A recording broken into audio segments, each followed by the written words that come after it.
Pleasure. All right. Now, the South African government put out a media release in the past few days saying that it's hoping that there'll be better communication from the central banks and from the large central banks, your Fed Reserve, your ECB and so on.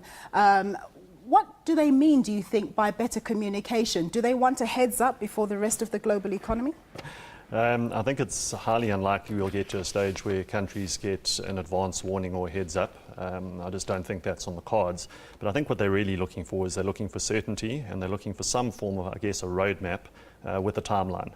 Having said that, I think that's possibly easier said than accomplished, because really the future tapering of quantitative easing, frankly, is going to depend on how the global economy performs. And at this point, you really can't look ahead 6 or 12 months and make any definitive judgments, I don't think. Now, in my colleague's report, Günther Deutsch, he talked about South Africa and other emerging markets not really being in a position to influence the agenda. But do you think the issue of the Fed tapering impact on emerging markets will be on the agenda? I don't think it's going to be on the formal agenda, and I think for a number of reasons. Firstly, the formal agenda was probably set the best part of a year ago. Secondly, this is really very much an emerging issue that didn't exist 6 or 12 months ago to the extent it does today. I think, moreover, there's really an issue that emerging, developed countries are not necessarily going to want to give airtime to a conversation that really seeks to put the blame at their door. So I think they'll be not on the formal agenda, but having said that, I think there's so much noise in the system, and equally nobody wants this to actually evolve into a crisis.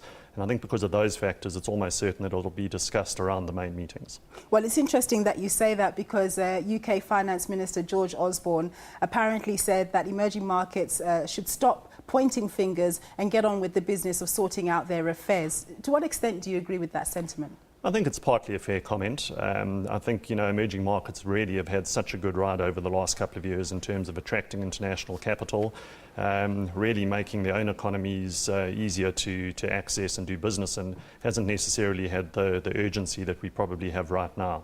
So I think to the extent that things are definitely not as easy now, and they're not going to be as easy for some time to come, definitely a push back to individual countries to get their own houses in order. Having said that, the kind of issues that need to be addressed in emerging market economies are fundamentally not that different to some of the developed economies either. And really, I think it's really for all of the G20 countries to work together on it, which is very much what they're committed to doing.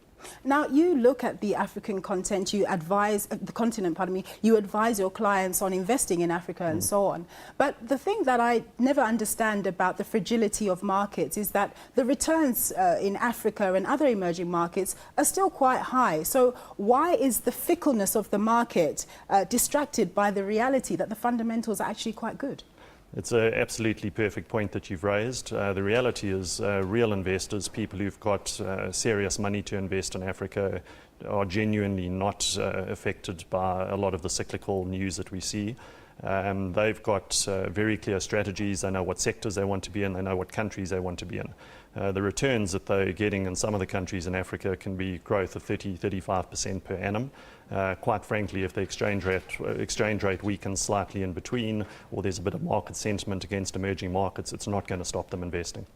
And then the last thing, going back to the G20 meeting, one of the issues that will be high on the agenda is the issue of global taxation. We know that there's concern about the likes of Apple and your Facebooks not being able to be properly captured by the tax authorities across the globe. Do you think that they're going to win that one? Actually, I think they will. There's been a huge pressure around global taxation building up over the last couple of years. It's come, I guess, on the back of governments really needing to access more tax revenue, growing social demands, and frankly less revenue collection from the existing tax base just because of the global economy's performance. What we really are seeing is we're seeing two things. One, governments are working much more closely together to share information that in the past was kept totally separate. And frankly, that's how a lot of companies didn't pay perhaps the full tax that would be expected of them.